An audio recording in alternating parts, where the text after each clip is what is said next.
الحمد للہ رب العالمین والصلاة والسلام علی سید الانبیاء والمرسلین وعلی آلہ واصحابہ اجمعین، اما بعد۔ اعوذ باللہ من الشیطان الرجیم، بسم اللہ الرحمن الرحیم۔ انما یخشی اللہ من عبادہ العلماء۔ وعن ابی ہریرہ رضی اللہ تعالی عنہ انہ قال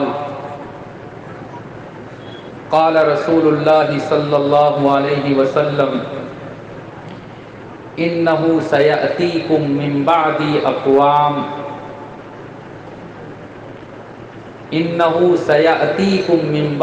اقوام یطلبون العلم فرحبوا بهم وحیوهم وعلموهم، او کما قال علیہ الصلاۃ والسلام۔ اللہم صل علی سیدنا و مولانا محمد وعلی آلہ واصحابہ وبارک وسلم۔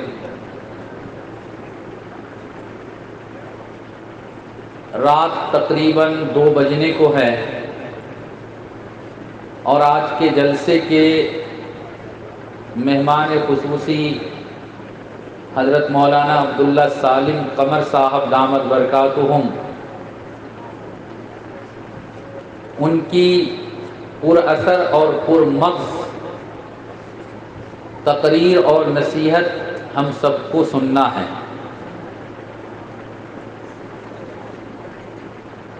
حضرت کے اسٹیج پر آنے تک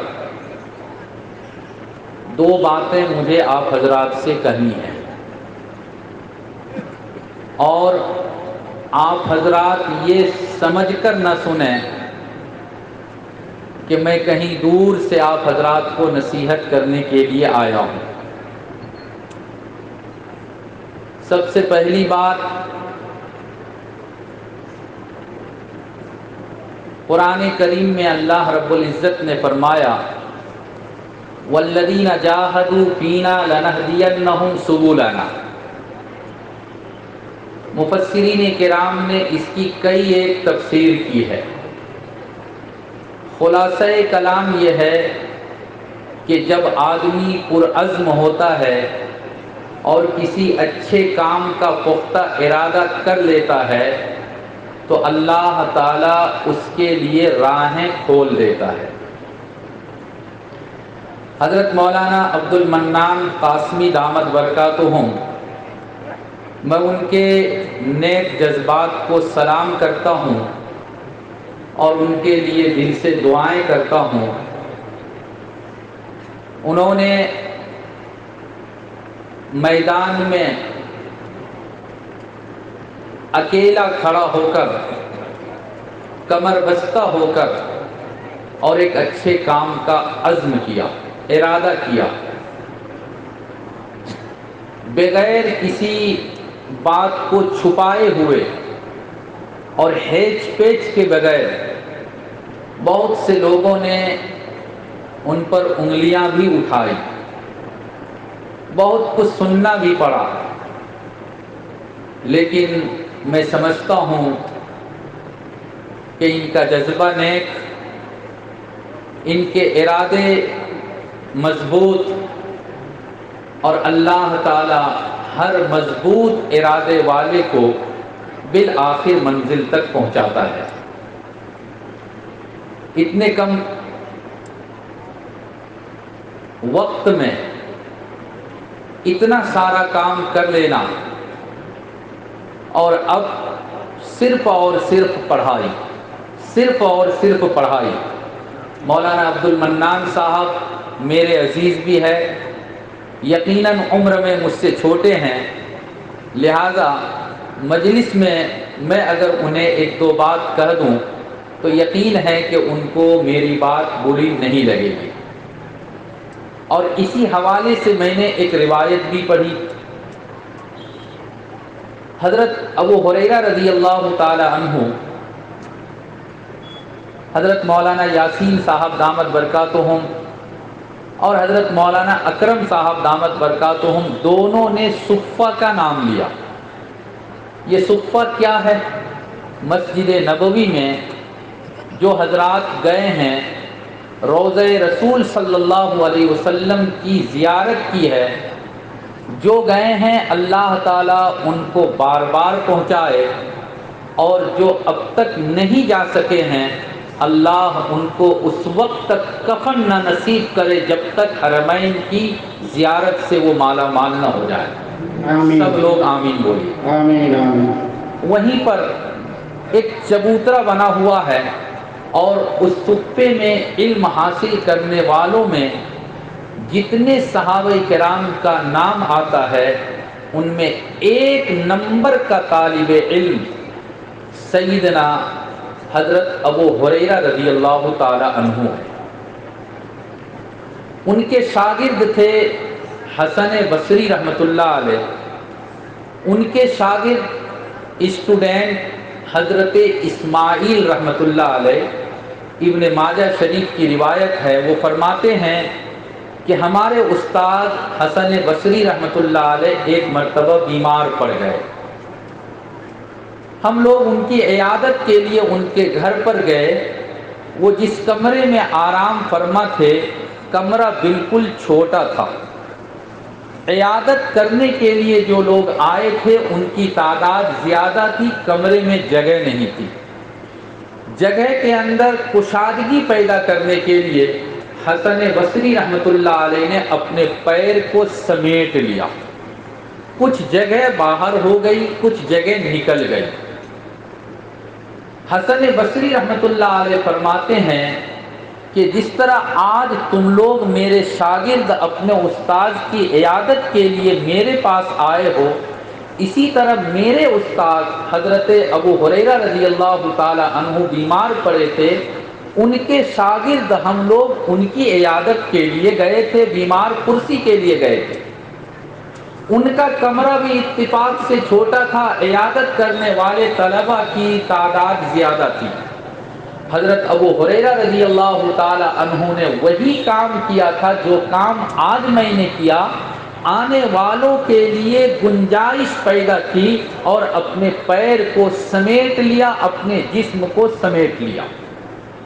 پھر فرمایا کہ ہمارے استاد حضرت ابو ہریرہ رضی اللہ تعالی عنہ نے ہم سے یہ کہا تھا کہ جس طرح تم لوگ آج میری عیادت کے لیے آئے اور تمہاری تعداد زیادہ، میں نے اپنے پیر کو سمیٹ لیا، اسی طرح سے ہمارے آقا محمد صلی اللہ علیہ وسلم بیمار تھے، ان کے طلبہ ہم صحابہ کرام ان کی عیادت کے لیے گئے۔ نبی کریم صلی اللہ علیہ وسلم کا کمرہ بھی چھوٹا تھا، عیادت کرنے والے صحابہ کرام رضی اللہ عنہم اجمعین کی تعداد زیادہ تھی۔ آپ صلی اللہ علیہ وسلم نے اپنے پیر کو اللہم صلی علی سیدنا و مولانا محمد، بھائی سب لوگ درود شریف پڑھیے۔ تو حضرت ابو ہریرہ رضی اللہ تعالی عنہ نے فرمایا کہ عیادت کرنے والوں کی تعداد زیادہ تھی، آپ صلی اللہ علیہ وسلم کا کمرہ تنگ پڑ گیا، چھوٹا پڑ گیا۔ آپ صلی اللہ علیہ وسلم نے بھی اپنے پیر کو سمیٹ لیا، اپنے پہلو کے بل ہو گئے تاکہ زیادہ سے زیادہ عیادت کرنے والے کمرے میں آ سکے۔ یہ حدیث کا ابتدائی حصہ ہے جو آج کے میرے موضوع سے متعلق نہیں، لیکن چونکہ پوری حدیث اس طرح ہے ابن ماجہ کے اندر، اس لیے میں نے اس حصے کو بھی بیان کیا۔ بعد میں اللہ کے رسول صلی اللہ علیہ وسلم نے عیادت کے لیے جو صحابہ کرام آئے تھے ان کو ایک نصیحت کی اور ان کے سامنے ایک بات پیش کی اور فرمایا، اے میرے صحابہ کرام، اے میرے صحابہ کرام، مدرسے کے محتمم حضرت مولانا عبد المنان صاحب غور سے سنیں، دوسرے مدرسوں کے ذمہ دار حضرات، نیز مدرسوں میں پڑھانے والے تمام اساتذہ کرام، اسکول کے ٹیچرز، سب لوگ غور سے سنیے، اللہ کے رسول صلی اللہ علیہ وسلم نے فرمایا انہو سیاتیکم من بعدی اقوام، میرے بعد کچھ لوگ تمہارے پاس آئیں گے، میں نہیں رہوں گا، میں دنیا سے جا چکا ہوں گا، میں اس دنیا سے اپنی عمر کمپلیٹ کر کے جا چکا ہوں گا، اس کے بعد کچھ لوگ تمہارے پاس آئیں گے۔ کس لیے آئیں گے؟ بیمار کو دیکھنے کے لیے نہیں، یہ بیان نہیں فرمایا، مال مانگنے کے لیے، تعاون کے لیے، لڑکی کی شادی ہے کچھ مدد کر دیجئے، والد صاحب بیمار ہیں علاج کے لیے پیسہ دے دیجئے، بالکل نہیں۔ آپ صلی اللہ علیہ وسلم نے یہ سب کچھ نہیں کہا، آپ نے فرمایا یطلبون العلم، تم مدرسے والے ہوگے، تم مکتب میں پڑھانے والے ہوگے، مدرسے کے محتمم اللہ تعالیٰ تم کو بنائے گا، کسی مدرسے کا استاد اللہ تم کو بنائے گا، کسی اسکول کے ٹیچرز اللہ کی طرف سے تم کو بنایا گیا ہوگا۔ یاد رکھنا انہو سیاتیکم من بعدی اقوام، میرے بعد کچھ لوگ تمہارے پاس آئیں گے، مقصد صرف اور صرف علم حاصل کرنا ہوگا، شکھا لینا ہوگا، ایڈوکیٹڈ بننا ہوگا، ایڈوکیشن لینا ہوگا۔ اب تمہاری ذمہ داری کیا ہوگی؟ طلبہ عزیز چلے جاؤ، میرے یہاں گنجائش نہیں ہے، واپس چلے جاؤ، نہیں، فرحبوا بہم، آنے والے طلبہ کا استقبال کرنا، آنے والے طلبہ کو مبارکبادی پیش کرنا، ویلکم کہنا، سواگتم کہنا، خوش آمدید کہنا، وحیوہم، ان کو سلام کرنا، گلے لگانا، اور اپنے سینے سے لگا کر علموہم، ان کی تعلیم کا، ان کی پڑھائی کا انتظام کرنا۔ اللہ کے پیارے رسول صلی اللہ علیہ وسلم نے اپنے صحابہ کرام کو یہ کہا تھا۔ آج مدرسے کے تمام ذمہ داروں سے آقا صلی اللہ علیہ وسلم کا یہ پیغام میں ان کے سامنے پیش کرتا ہوں، میں خود اس کا مخاطب ہوں۔ حضرات اساتذہ کرام، اسکول میں پڑھانے والے ٹیچرز، اپنے دل کو کشادہ کیجئے، اپنے سینوں کو کشادہ کیجئے۔ کیا یہ امید کی جا سکتی تھی کہ جس چندے کا رواج ہمارے اس علاقے میں پروگرام کے اندر نہیں ہے، اچانک چندے کا اعلان کر دیا جائے؟ اور مولانا کتنا چندہ ہوا، کچھ حساب آیا یا نہیں آیا؟ لاکھ سے اوپر ہمارے حضرت مولانا محسن رشیدی صاحب دامت برکاتہم فرما رہے ہیں، صدر ہے آج کے جلسے کے۔ لاکھ سے اوپر چند منٹوں میں کس نے دیا؟ ان غریبوں ہی نے دیا، آپ ہی حضرات نے دیا، اللہ نے آپ ہی کو دینے کی توفیق عطا فرمائی۔ اگر بچے میں 50 کی گنجائش ہے، اگر مدرسے میں 50 بچے کی گنجائش ہے، اور ہمت کر کے کوئی 60-70 رکھ لیتا ہے، میں قسم کھا کر کہہ سکتا ہوں کہ اس کا انتظام اللہ کی طرف سے ہوگا، ہو کر رہے گا، اس لیے کہ وہ علم حاصل کرنے کے لیے آئے، آپ نے ان کا استقبال کیا، ان کی تعلیم کا اچھا انتظام کیا، یقیناً آقا کے پیغام پر عمل کیا ہے۔ آقا کے پیغام پر عمل کرنے والا اللہ کی طرف سے کبھی محروم نہیں ہو سکتا ہے۔ حضرت اسماعیل رحمت اللہ علیہ، جو حسن بصری رحمت اللہ علیہ کے شاگرد ہے، جو اس روایت کے راوی ہے، وہ کہتے ہیں کہ آپ صلی اللہ علیہ وسلم نے تو یہ فرمایا تھا، وہ قسم کھا کر کہتے ہیں کہ آج لوگوں کا حال یہ ہو گیا، آج لوگوں کا حال یہ ہو گیا کہ ہم علم حاصل کرنے کے لیے پہنچتے ہیں، ما رحبوا بنا، وہ ہم کو ویلکم نہیں کہتے، وہ اپنے سینے سے نہیں لگاتے، ہمارا استقبال نہیں کرتے، ولا حیونا، سلام نہیں کرتے، دل سے ہم کو اپنے مدرسے میں نہیں رکھتے، اپنے مکتب میں ہمارا داخلہ نہیں دیتے، ولا علمونا، اور میرے پڑھائی کا، ہم لوگوں کی تعلیم کا انتظام نہ کرتے۔